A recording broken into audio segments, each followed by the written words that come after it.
Yun po ang napakagandang tanong ninyo.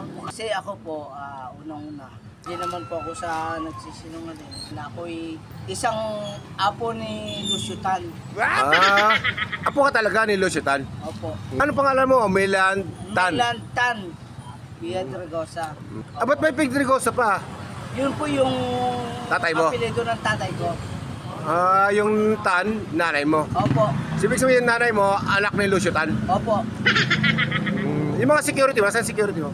Ay, hindi ko na po kailangan na magkaroon ng security. Hindi ka binigyan ng security ng lulo mo? Opo. Kasi ako naman po, tanyag na Pilipino, marunong po ako makisama sa lahat ng mga kaibigan ko. Itong katabi mong ito, hindi ba yung security mo? Hindi po. Yung kaibigan ko po. Kaibigan mo lang to, kaibigan mo lang to. Si Paring Jorlan po. Ito katabi ito, hindi ba security to? At saka si Paring Obed. Hindi ba ito security? Mga kaibigan. Okay. Buti na liwanag.